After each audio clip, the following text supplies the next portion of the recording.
All right. Hello, everyone. I'm seeing familiar faces from the last focus group and some new faces. So hi, everyone. Thanks for coming. My name's Fiona. I am a planner with Barrett Planning Group. We are working with PVPC on the Resilient Master Plan process. As part of the master plan, we're doing focus groups this week and a variety of outreach to inform the plan. Today, we are doing, we just wrapped up transportation facilities and services. Now we are doing sustainability, clean energy, and climate. Tonight is housing and economic development. If you're interested, that's at 5:30. Alexis briefly mentioned that before, but so yeah, thank you all again for coming. The general, my approach to these is typically open conversation. But I just ask, because we have a little bit of a larger group, that we, raise your hand because we want to make sure that everybody gets to speak and gives everybody a chance. So yeah, please use your hand and also raise your hand, sorry. And also feel free to use the chat feature if you're not comfortable speaking out. I'll be keeping my eye on that. And yeah, I look forward to chatting today. I know I typically start these with a brief introductions, just in case anyone doesn't know each other. So we can do a lightning fast round of intros. So Tom and Bruce, we're gonna have to go around again. So they were just in my prior focus group. But so me, Fiona, and I'm going to kick it off as I always do to Ken. To start the intros. Thanks, Fiona. Ken Comia, Senior Land Use Planner at Pioneer Valley Planning Commission, also co-project managing this Resilient Master Plan process. I am currently drafting the land use, open space, and recreation section, as well as public services and facilities. And I'm going to switch it over to Catherine Rattay. So she can introduce herself. Thanks, Ken and Fiona. Thank you all for being here. I'm Catherine. I manage the environment and land use section at the Pioneer Valley Planning Commission, and I have been happily assigned the task of getting the Pioneer Valley Planning Commission into clean energy and climate action work back in 2000. And we were the region that created the first regional clean energy climate action plan. So this focus area is very near and dear to my heart, and I'll be drafting this chapter with all of you. And so I'm really grateful that you're here, and I'm really excited about East Longmeadow's interest and commitment to doing. You've already done a ton, obviously, with being one of the early communities to participate in the municipal vulnerability preparedness planning process, which was really robust last year before rather. And so very excited that you're all here, and thank you for being here. And thanks to Bethany for leading this work on behalf of the town. It's been a fantastic process. Awesome, thanks, Catherine. So Bethany, I'll have you just do a quick hi and just state your title, please. Sure. Hi, everyone. I'm Bethany Go. I'm the East Longmeadow Planning Director. Thanks, Bethany. All right, Carissa, hi again. How are you? Hi there. Just have you do a quick intro, please, and thanks. Yes, Carissa Fitzgerald, and I'm a business owner. I own a farm, and I own two properties that have two different active farms on them in town. Awesome, thanks. Tom? Hi, everyone. Tom Christensen, Deputy Superintendent, DPW. Okay, Bill? Hello, everyone. I'm Bill LaPlante. I'm a local builder, predominantly residential, located in East Longmeadow. Thanks, Bill. Bruce? Hello, everyone. I'm Bruce Fenney, Superintendent of Public Works here in East Longmeadow. Okay, Joe? Hi, I'm Joe Dunn. I'm the Building Facilities Manager for the town. All right, Connor? I'm Connor O'Shea, and I'm the chair of the Master Plan Committee. Thanks, Connor. And Paul, if he's on. That's Hi, everybody. Right. I'm here. I don't know how long I can stay. Fire Chief Paul Morissette. No problem. Feel free to jump off whenever you need. Okay, so I know that I sent you all the questions. we have kind of three, we have general line of questioning, then we have clean energy specific questions, and then we have resiliency focused questions. I'm going to start with the clean energy questions, then move into resiliency, and then save the general questions for last, because typically we kind of cover the general line of questioning when we delve into the specifics. So, okay, so, and obviously, Ken and Catherine, feel free to jump in with your amazing expertise, which I will no doubt need. And I'm just going to start by asking you all, if you could just describe for me some clean energy trends that you've been seeing in East Longmeadow recently. I know that a lot of surrounding communities have been getting pretty involved with solar. So I'm not, if that's a trend, and just kind of general, anything else that you're seeing in town. So I can jump in on this one. I've definitely noticed an uptick in solar rooftop arrays. Those go through the building department, but usually I'm aware of them when they come through. And then we also have the ground mounted solar facilities. Cardamundi, the planning board approved some ground mounted solar there. And we also have a proposal for the Rear Peas parcel that abuts Somers, Connecticut. Okay, thanks, Bethany. I'm just writing this down.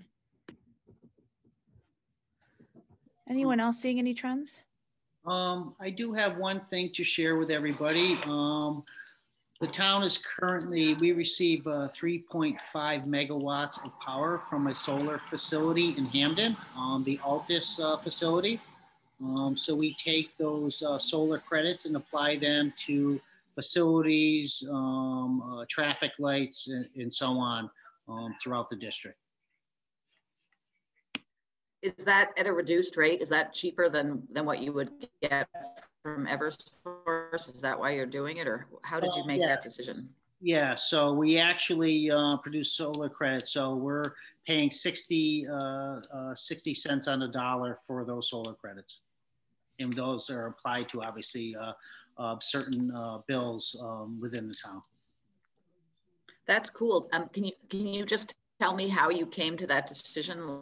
Like, did they come and offer it, or how did you get that underway? That was actually from a previous administration. I was within the DPW. I believe Altus approached the town of East Longmeadow way back when, and decided to move forward with that project. Thank you.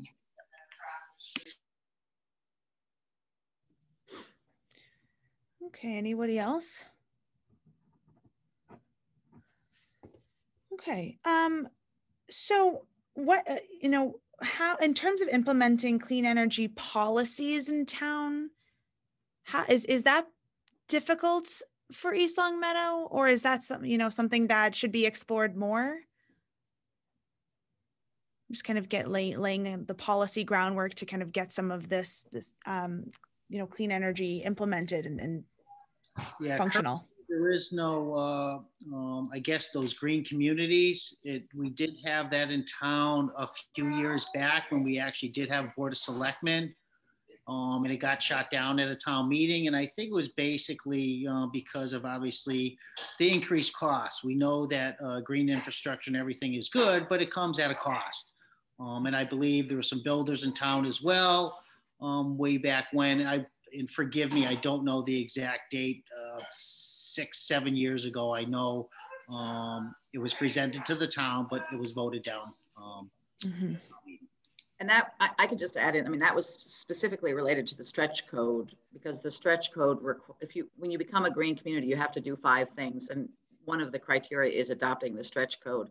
And back 7 years ago, the stretch code did add additional costs, and I'm sure Mr. LaPlante can chime in here. It did add additional costs for a single family home.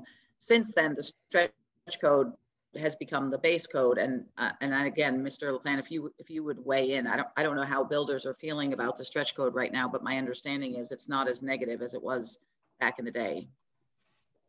Yeah, correct.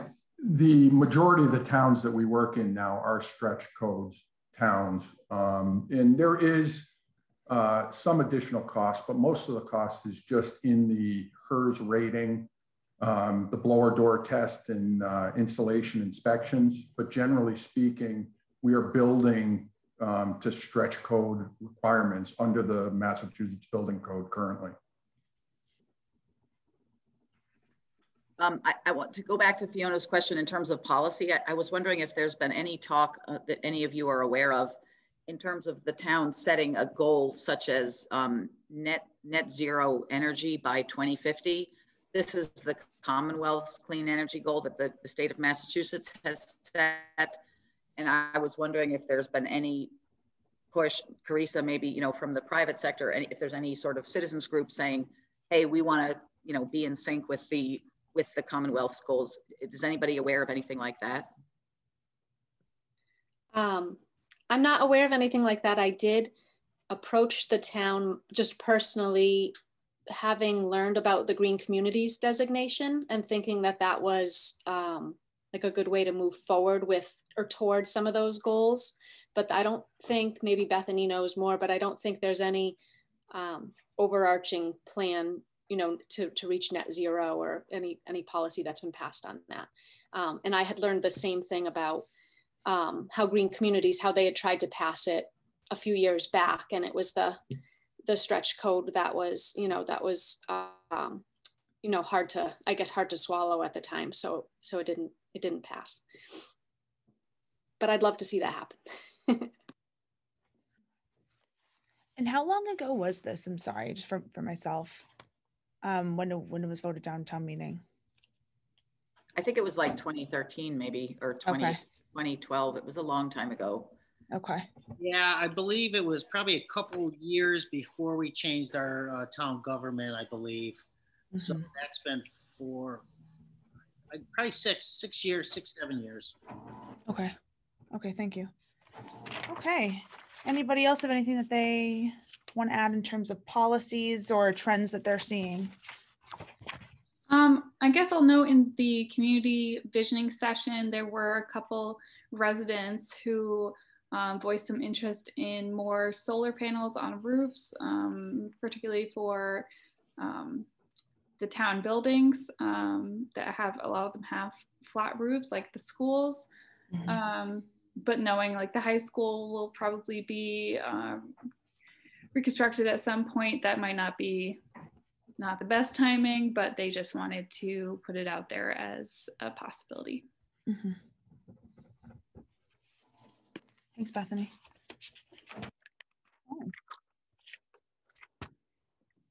So in your opinions and what you're seeing in your day-to-day, what do you think that East Longmeadow needs to address the renewable energy needs? Is it, you know, we were talking about how the Green Communities got voted down, you know, is it like, are people just unaware of these efforts? Do the town benefit from having, I know that money is kind of always something that's needed to work on initiatives in town, but is there anything else that the community might need to kind of bring forward these types of initiatives and projects? I'm thinking, you know, public education, you know, capacity, maybe kind of more leadership. What do you think?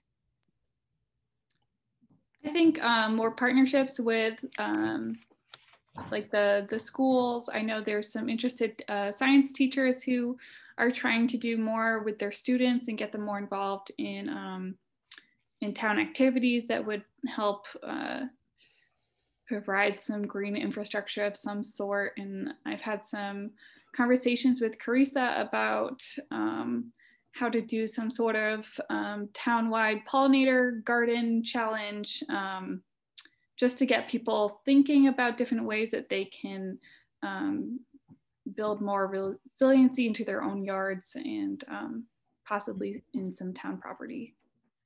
Okay. I think that one of the best ways we could move forward in getting some of these more clean energy projects going would be the Green Cities designation, just because of the financial incentives that it offers. And I think it makes it palatable in that way. And there's been some, if you look up their project, the whole program online, there's a lot of towns that have gotten pretty significant grants to do these projects. So I would love to see some of the town departments, and if they need, you know, outsiders also, I would love to be part of that. Just come together and maybe look at that again. And if that's an attractive thing we could pursue, because I think you can get a lot of financial support for doing some of these projects. Yeah, you can. And I mean, I think Bruce, Carissa, Joe, were at the MVP. Maybe Joe wasn't there, but you were at the MVP workshop. And becoming a green community was one of the top recommendations that came out of that workshop, you know, last fall or 2 years ago.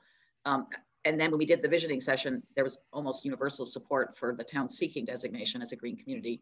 I don't know if anybody here is opposed to it, but it would be important to hear if anybody is. Joe, do you have concerns about it from the building inspection side? About green communities? To be honest with you, I don't really know a lot about it. I'll start looking into it a little more. I do know that we do have one school with I know, Bruce, you looked into doing the solar before, but the roof at Meadowbrook is brand new now. Would that be a little more approachable?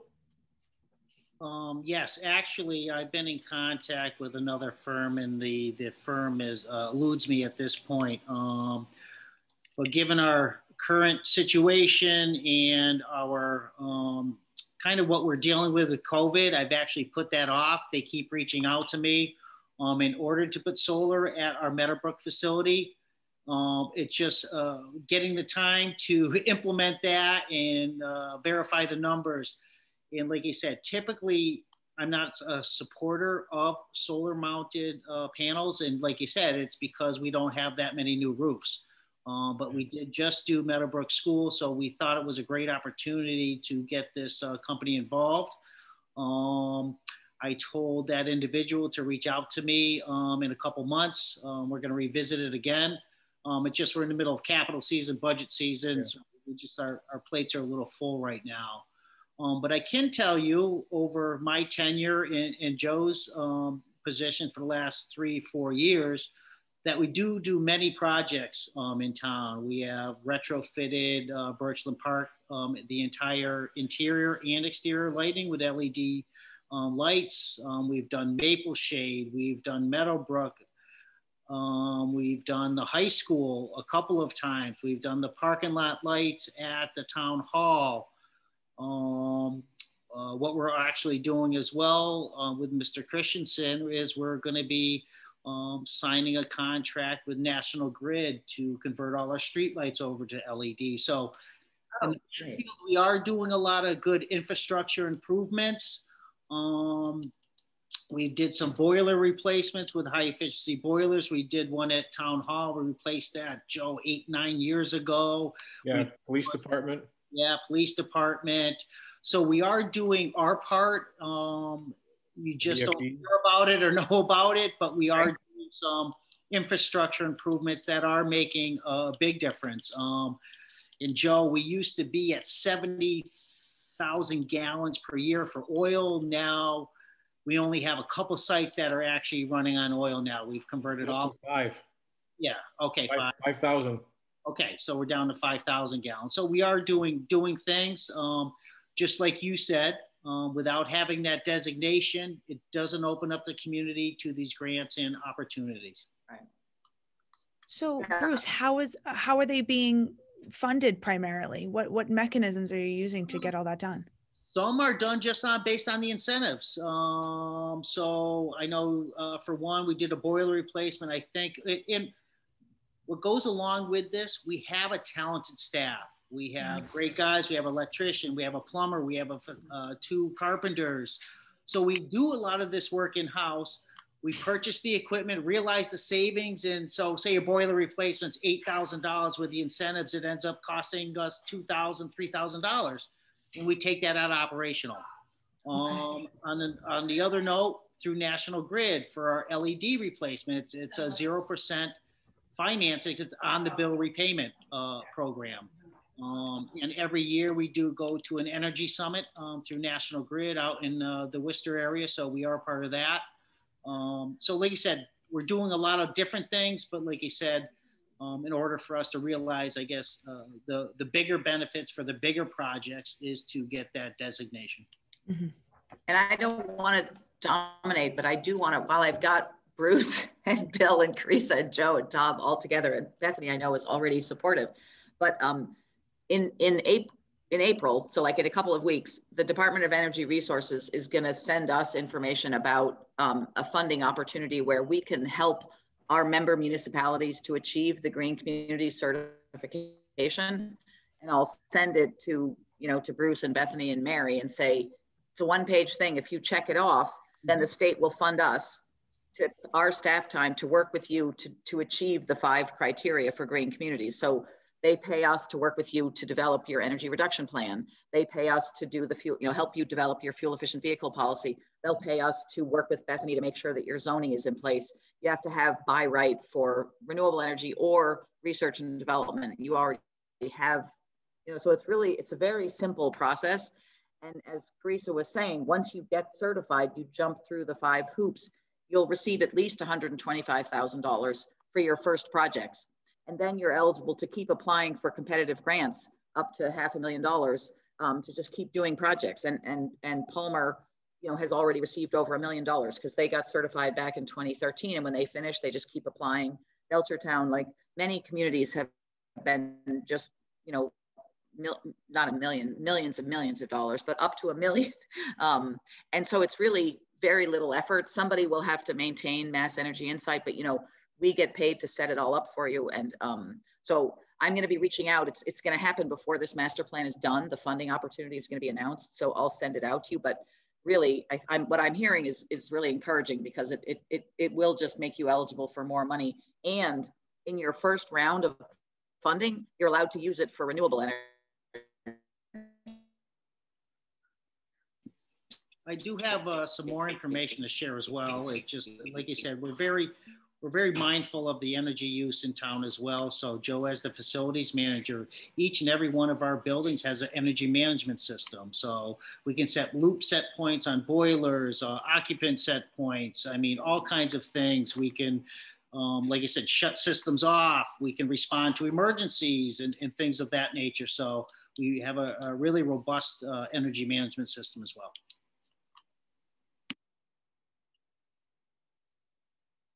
Great, thanks, Bruce. Joe, did you want to add anything?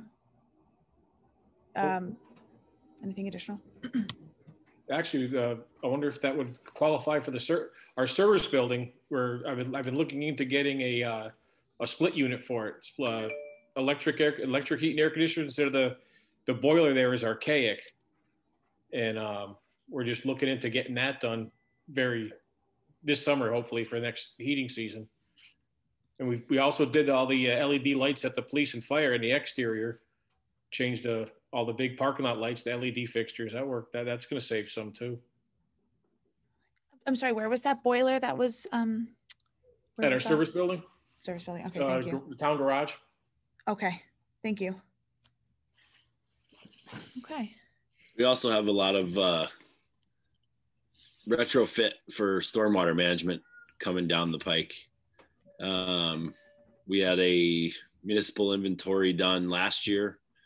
And I think I want to say, I can't remember offhand, year 4 or 5, we're going to have to start those projects. Start trying to retrofit some of the town facilities with green infrastructure. Mm-hmm. We're also, seeing a lot of developers and builders starting to take that approach as well with bioretention basins and things of that nature based on the MS4 permit and stormwater handbook. Awesome. Thanks, Tom. Bill, did you want to add anything there based on what you do? Well, I think, my biggest concern with this, like I said, with the stretch code, most of the towns have adopted it. I think it's probably 85% of the towns have adopted the stretch code. And, but my big concern is the cost. And you look in the town of East Longmeadow, right now, and it's discouraging that a entry-level new house is $500,000+. And you know, the more and more we do some of these things that people wouldn't necessarily pay for, it just continues to escalate the cost. You know, I was against the stretch code back when it first was brought out. A lot of the numbers that were thrown out were completely misleading because I had built a number of stretch energy homes and was involved in the old energy crafted home program. And it's fantastic. It creates a very nice, comfortable, highly energy efficient home, but there's an expense to that. And what you're doing is you're shutting out a lot of people from being able to afford a new house. I would support the stretch code in the town of East Longmeadow today because the number of communities that have adopted it, and we're essentially building the minimum code that you can build to meets the stretch energy code in most cases. So I would certainly support that. There's still costs involved with blower door tests and HERS ratings and things like that, but there's also rebates that come back, and there are incentives for my customers to purchase highly energy efficient equipment, which I try to point out to them.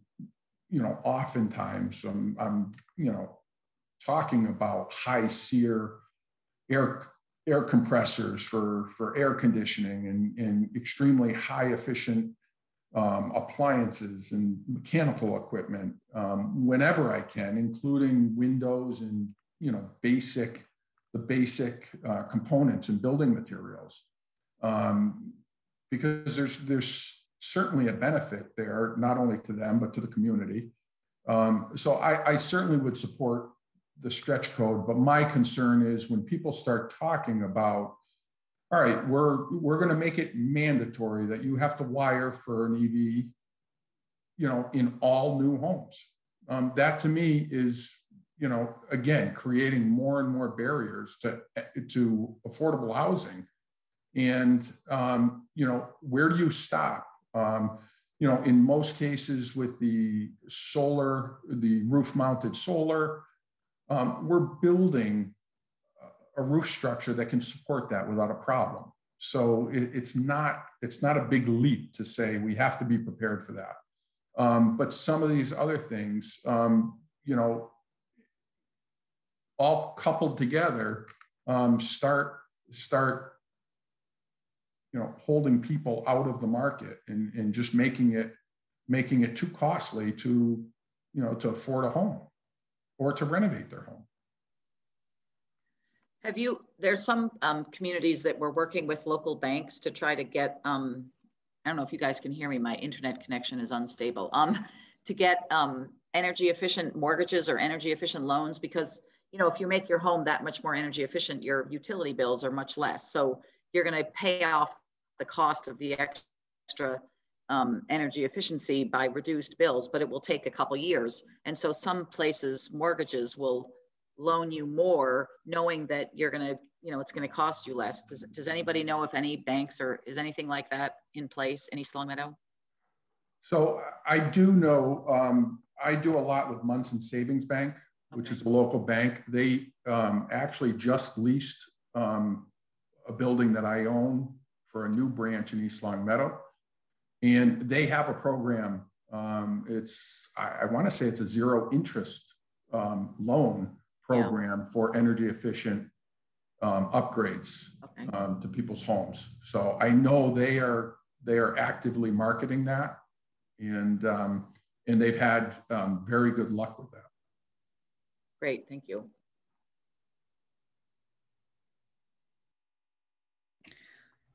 Anybody else want to add anything? Okay, thanks, Bill. That was great. Yeah, I think that it's important also to consider the homeowner here as well. We've talked a lot about municipal infrastructure and facilities and the upgrades required there, but East Longmeadow's housing stock is on the older side, most of it, and it would be very, as we've discussed, it'd be very expensive to upgrade, never mind the cost of buying a new house. So I want to just ask you all before we kind of shift gears into the climate change questions, I wanted to list off a couple of recommendations that I teased out from that vulnerability report that Catherine had been talking about earlier. And I just wanted to ask you all, what your feelings are about that. So the first recommendation that I read was conducting energy efficiency audits and improvements on town hall, first by requesting no cost audits available from utility companies. Do you think that that's something that's feasible for the town? It was recommended and it was supported throughout the report, and I just wanted to get your thoughts on that, and then I have a couple more after that one. So energy efficiency audits and improvements on town hall specifically, and then just kind of maybe start that process by requesting a no-cost audit and seeing, how that goes. Do a no-cost audit to town hall, but the facility is so old. Mm-hmm. I'm afraid we would fail miserably, but we did do some window upgrades and things of that nature. But that's something obviously we could look at. And I know Joe is actually working right now doing a steam trap survey and repair over at Maple Shade School with almost a zero cost to the town. So these programs every once in a while do rise to the top, and we do implement them. Mm-hmm. It's one of those things. It also comes down to two. Is it on our capital plan? How big's the project? So there's a lot of moving parts within obviously a simple question. Mm-hmm. We do what we can do. Like I said, typically it's very easy with the low hanging fruit with National Grid. It's a 0% loan on the bill repay, and you set the terms of that loan and everything else. So we do a lot of that. But more specifically, like I said, related to town hall. And just to give you guys an idea, Joe, how many systems we have there? We have assessors. We have 1, 2, 3, 4 systems in town hall, just because of the nature of how it was built. So you have the main structure that was built in the 1800s. You have the annex building that was built in the late 70s or early 70s, late 60s.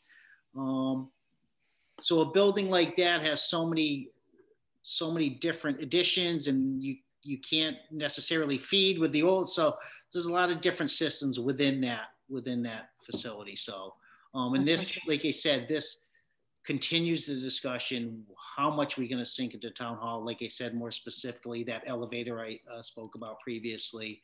Right. So, yeah. So it's something absolutely we can look into. Well, okay. We did the boiler there, the condensing boiler. We did all LEDs. When we did the last remodel, we changed LED lights everywhere. Right. Yep. But no specific energy audit per se. No. Okay. Good to know. Any other structures that are on your capital facilities plan that, that are kind of in the same boat as town hall that we didn't talk about? I know there's a lot of older industrial buildings in town that are, very unique in their systems, and I'm just curious. As far as town-owned buildings, we're pretty good and pretty efficient. Like you said, we have, even though some of the buildings aren't really built up to today's standards, our energy efficiency programs and everything else that we have in our building automation system that kind of lends a hand to some of those cost savings. I can't speak to really any of the privately owned facilities. I know Lennox is doing a big solar project. I think it's complete. It's been up for a couple of years, I believe. But I know a lot of the some communities or community or privately owned buildings, and I know the Reminder building, they put up a solar carport. Just to name a few, I'm not sure of anything else on the top of my head right now, though. The Reminder building, you said? Yes, the old Reminder. Okay. They put up a solar carport over there. I'm not sure of Okay. the dimensions, but yeah. Okay, good to know. All right.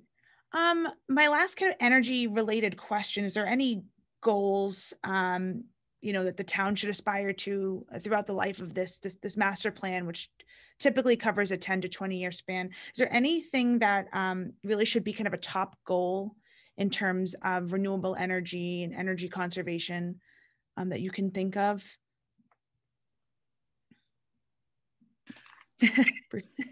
I think a full assessment of all our buildings to move forward, really. And like he said, and I know we're in the process of getting a new high school, so I'm assuming, I will be pushing for all these energy efficiency programs and everything along those lines. So, like I said, maybe as we move forward to do a full assessment of all the town buildings, the fleet, vehicles, everything else that goes along with that process. Okay. And that's all part of becoming a green community. I don't know if anybody else was going to throw something out, but I would like to throw out and also ask you all if, not throw out, propose. Is there any group that's working with homeowners to try to encourage them to take advantage of Mass Save? Because in Massachusetts, we are #1 in energy efficiency in the country because we have Mass Save, which means everybody can call and get a no-cost assessment of their home for energy efficiency. And then you get thousands of dollars worth of air sealing and insulation at no cost. Right now, it used to be a 20% match, but during the pandemic, it's 100%. So is there anybody in town who's pushing that out to, yeah, Bill? So I know the realtors are pretty active in that. As they're selling the homes, they're encouraging their clients to go ahead and do the audits.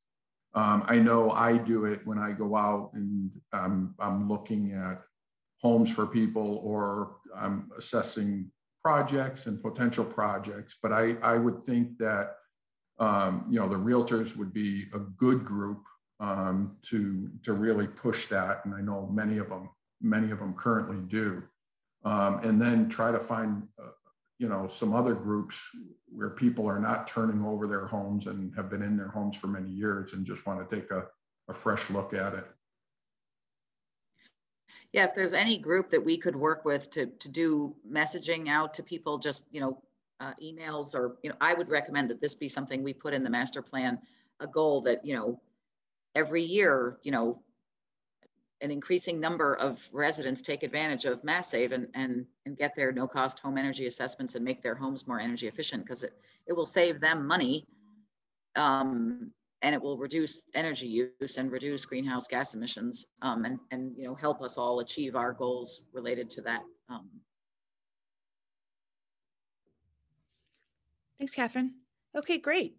All right, so I'm gonna switch gears a little bit here and talk about climate change and resiliency. And my first kind of question for you is, and we touched about it briefly in the prior focus group about services and facilities, but we want to know kind of what areas would be, what climate hazards have impacted the town in the past. I was reading through the hazard mitigation plan, and it kind of lists off some of climate related events that East Longmeadow is at risk of experiencing, including flooding, obviously, which I'm sure you've all seen in your day to day, but, severe ice storms, hurricanes, brush fires. So I'm just curious, what have you been seeing in terms of extreme weather and how the town's been reacting to those events? Is it kind of a reactive response, or is it more proactive? I can say from the DPW side, it's more reactive than proactive. We do a little bit of proactive, like I said in the previous discussion, Pioneer Circle area. We went out there and dredged that brook out to help with that. Other than that, really more reactive than proactive. And I think it's, like you said, more on the lines of funding and staffing requirements in order to mitigate some of these things. Right. I know that's the thing. I guess I'll mention, I think one of the, and Bruce can probably speak more on this than I can, but one of the issues that East Longmeadow residents run into are trees falling in windstorm events. We have that happen quite often in East Longmeadow, and then the large rain events usually kind of loosen those roots, and so they fall easier. So that's something that I've seen as far as the Conservation Commission and people asking permission from the Conservation Commission to take down certain trees that may be healthy, but they're just so concerned about it falling on their homes. Mm-hmm. So we've seen quite a bit of requests to either strategically remove trees or cut them in half and that kind of thing, just to remove that threat. Yeah, that was something that came up in that MVP report too, kind of the it was a pretty recurring theme about tree management and maintenance, and how there's kind of a delicate balance that you're trying to meet between, you know, preserving trees, of course, which is obviously very important to this to climate change efforts, but also, you know, what you're saying about you know, just issues with leaving it go for too long if you're not managing it. Okay, any other hazards that have impacted the town? I know that somebody had mentioned the prior group, I'm blanking on who, but there was somebody who was able to ride a canoe through the downtown because the flooding was so bad. That was Bruce. Where was that again? Remind me. That was at the center field. Okay. The big, large rain events. It's like a big bowl down in the center, and kind of the I guess the collection area from Prospect and just the Summers Road and everything else just goes into that one area. We did install maybe about 10 or maybe even more, 10 or 12 years ago, a pump that actually pumps the detention basin behind Leahy Field. That forces it down the main, but obviously if that main is full, the pump isn't really doing much, but it lends a hand to getting some of that stormwater out of that area. Okay, thanks, Bruce. I know, Tom, you do a lot of work with stormwater, right? Correct me if I'm wrong. So are you seeing like an overburden system for the most part, or you know, in the areas that are older? I mean, there's still, believe it or not, some clay pipe around. I think there's some areas that are definitely undersized for sure. And you know, just the way that things were constructed, I think a lot of the wetland areas are becoming oversaturated. You know, there was no, you know, stormwater really management best practices. It was find the low spot and let the put the outfall there, right? I mean, so, right. You know, probably the biggest area in town where that's sort of, we're seeing that impact is the Campbell Conservation Area, which is a rather large area in between Kibbe Road and Parker Street to the west and east, and then Porter Road and Hamden and Summers Road to the south.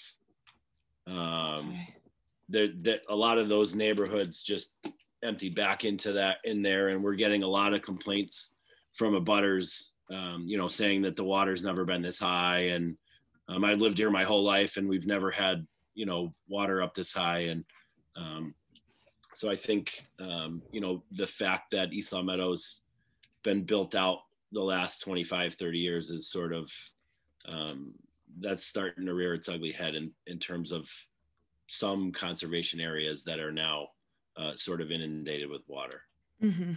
Okay, yeah. And from just what the data tells us, East Longmeadow's growing pretty fast, so. Okay.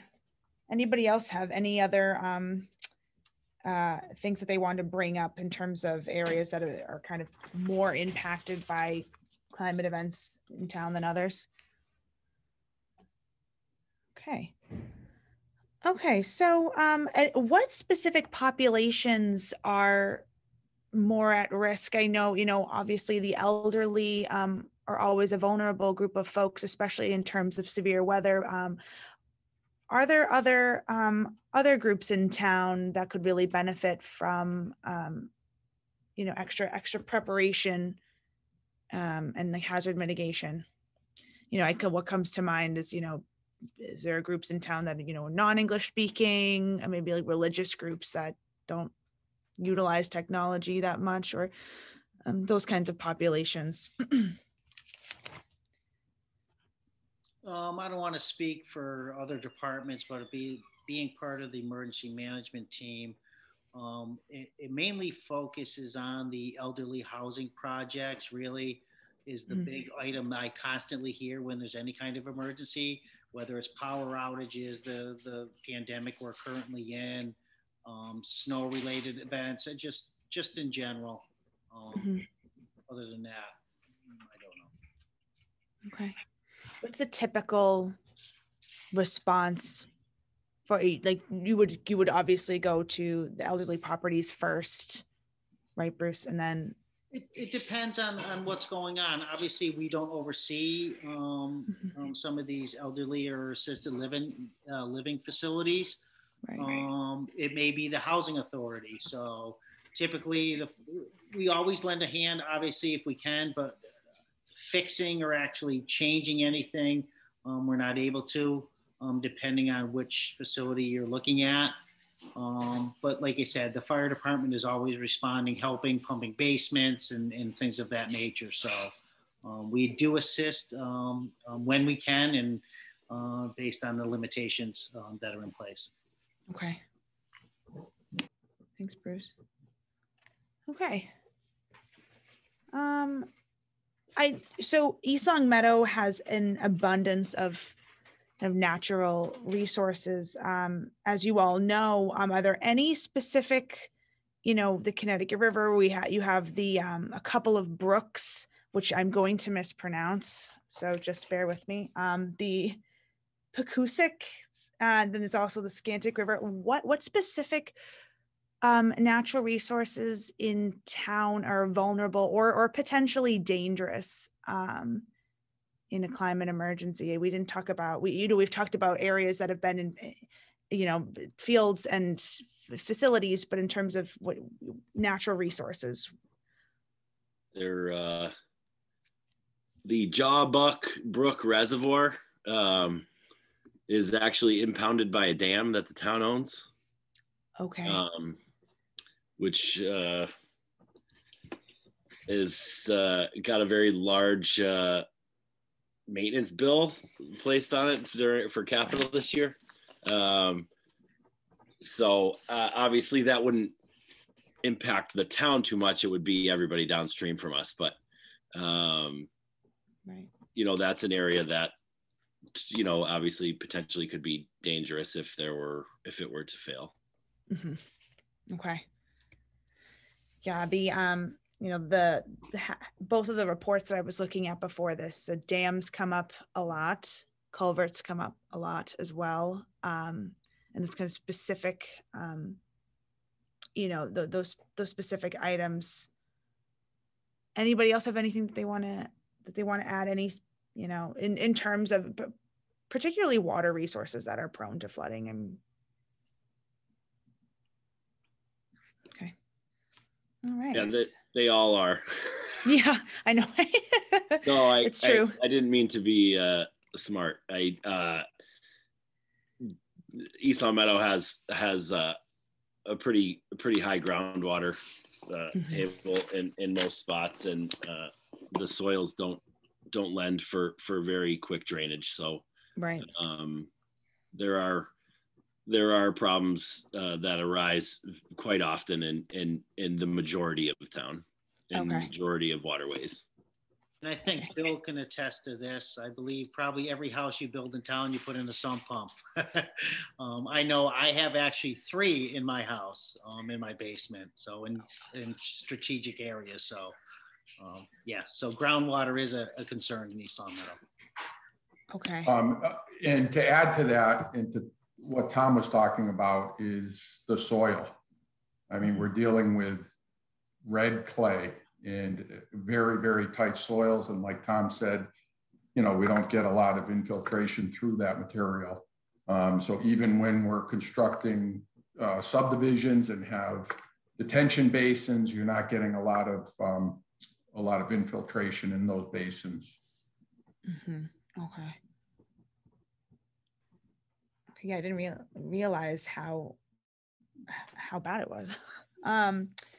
Okay, so I want to ask you all now, kind of, that there was, we talked a little bit about services in terms of emergency management and town services. We talked about trees. Is there any other gaps that we didn't discuss? I know, we talked about servicing older populations. I just want to make sure that I kind of cover all of my bases here, and in terms of service delivery, and if there's any glaring issues there that weren't covered. Okay. I think from the DPW side, I think we're in pretty good shape. We currently have like 17 sites with backup generators. Oh, good. Okay. And like I said, part of our resiliency, risk and resiliency program on our water side, we're seeing a lot of these things that obviously, if they do need to be addressed, we are going to put them into a capital plan. But for the most part, we have great redundancy. We have portable generators to back up some of our larger pump stations that already have a generator. So in some instances where you have a great redundancy, just in case, like you said, another generator goes down, we have backups to our backup. So I think, well, when it comes to power anyways, we're in pretty good shape. And hitting on the tree note,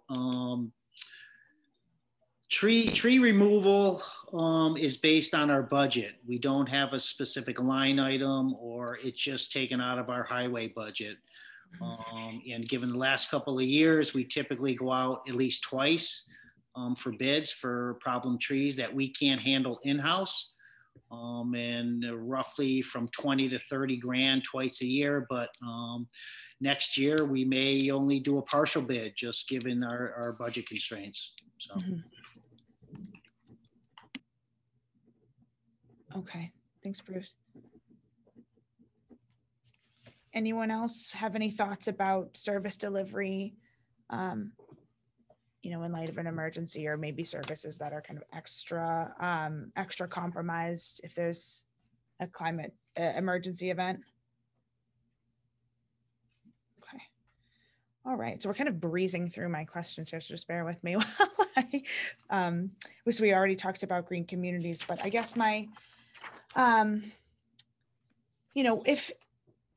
so I guess we could probably switch gears and kind of talk more about the general line of questioning that I have for you, because we've kind of gone through, unless Catherine or Ken, you have something that you want to add that I didn't talk about.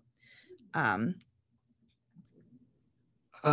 think because I'm going to be drafting the land use section, and a lot of that relies on some of the regulatory items that the planning board may oversee with any zoning bylaw amendments or any policies, and knowing that the constraints and some of the items posed by Tom with regards to stormwater, and understanding you're an MS4 community and you have, those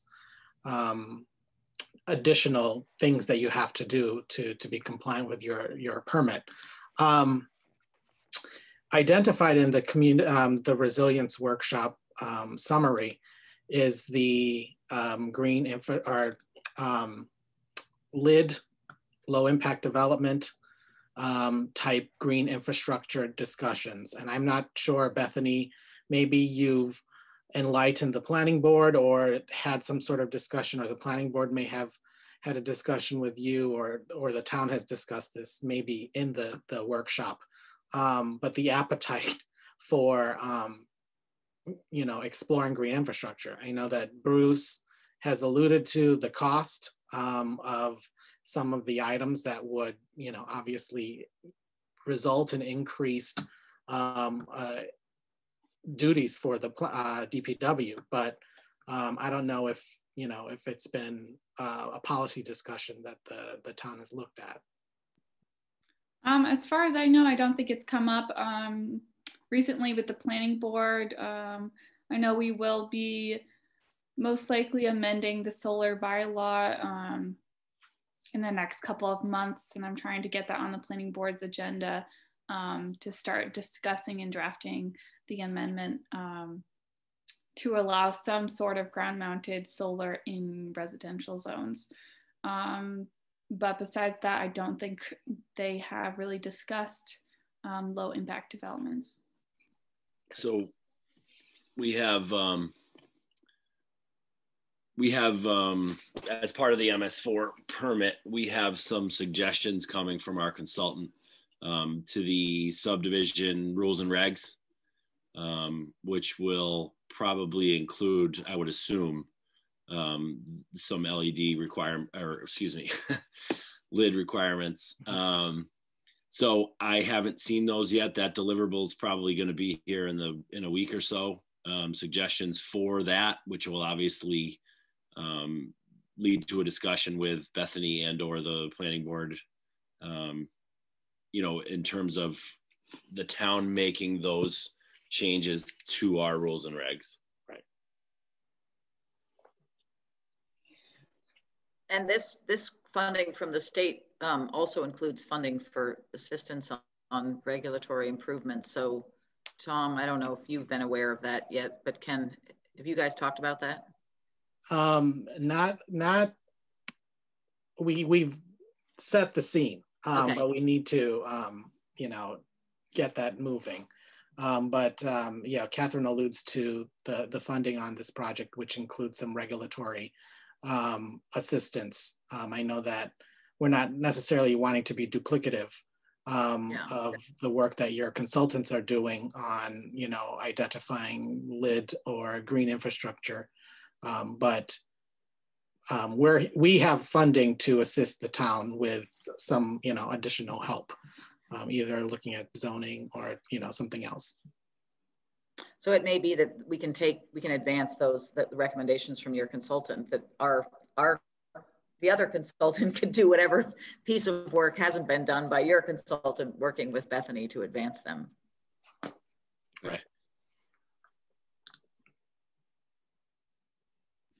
Okay, great. So I just have a couple more questions for you. And I know that you're all very much, you know, involved in specific things in town, but I just wanted to, and this might be a good question for Bethany, community environmental events and, you know, reaching out to the community and educating them on the importance of climate adaptation and resiliency. Can you just explain to me a little bit about, you know, what East Longmeadow is doing there and kind of how receptive the community is to these policies?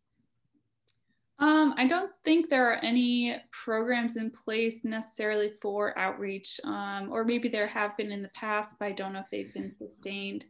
I know that the high school environmental club is trying to get more involved in community events. I've been talking with one of the students there, as well as some of the teachers, about doing some more programming in the future. I am planning on submitting a grant application through the MVP Action Grant for a culvert assessment of the townwide culvert assessment, and along with it a roadside pollinator habitats to put in and help with that stormwater runoff. And there's some interest with one of the science teachers at the high school who, I guess the environmental club and her science kids like to do research projects. So she's asked me to brainstorm some ideas that they could help with, that could help inform some programs for the town. So all the senior students have to do public service as part of to graduate. So getting some programming in place that would help do some outreach for sustainability and resiliency that everybody can do in their own yards and homes would be great, and getting the students involved in that. I know during the MVP hazard mitigation. I forget what that resiliency workshop we did. One of the ideas was to do some tree health programming where students could learn about how to identify sick trees and then kind of help in their own yards determine which trees might be more vulnerable, and if they're a threat to their own home, how they can manage that and be a little bit more proactive on that end of it. Awesome. Any multi-generational events specifically that has come up a lot during our outreach and the visioning session and prior focus groups where seniors want to be more involved in efforts with a bunch of different age groups. I was just curious if you knew, or if anybody on the call knew of, pertaining specifically to climate change, if the town's doing anything. I think in the past they did have some informal intergenerational project with the garden club and some of the students. This was years ago though, so I don't think it's continued, and it was never a formal program. So I'm guessing there just wasn't any funding around at the time for it. So I don't think it's continued at this point. Okay. I'd like to segue onto that. Last year, we did a tree planting program at our Heritage Park facility. So we did get the garden club involved and some volunteers. I don't believe they're specifically from the high school, but we did get them involved. And with the help of Bethany and Corinne Muse, I believe from your office there, helped me with the urban forestry grant. So we're looking to hear back on that, and that's going to be some community help with those plantings, and more specifically, the garden club is going to be involved with that as well, and the recreation, I believe. Is that across town, or is that? Yes, so there's going to be mainly at all our school facilities and some at our Heritage Park that will be doing these plantings. I believe there's 29 29 trees in total. Awesome. All right. Okay. So I kind of always leave my last question pretty broad. Kind of top priority in terms of adaptation and mitigation. What should absolutely be included in this plan and on our radar pertaining to that topic specifically? I know that we obviously talked about compromised areas, but if there's anything that that we didn't mention that really should be discussed.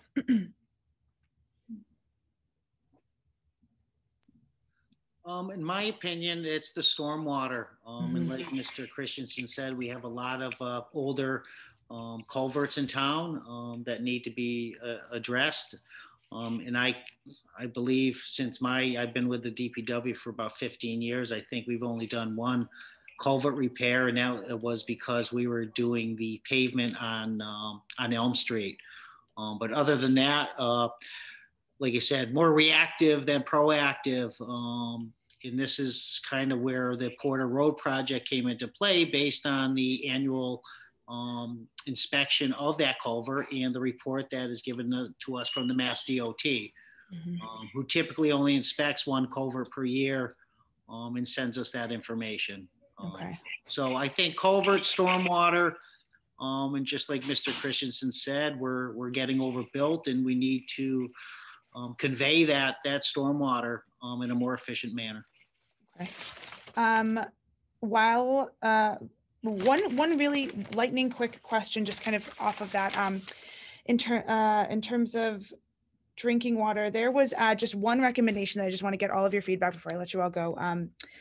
The MVP had a recommendation in it to conduct a townwide drinking water study to identify all threats, especially those exacerbated by the climate crisis. And then it goes on to say, articulate actions needed to protect and maintain the water supply. Anything that should be prioritized, or how much do you agree or disagree with that recommendation?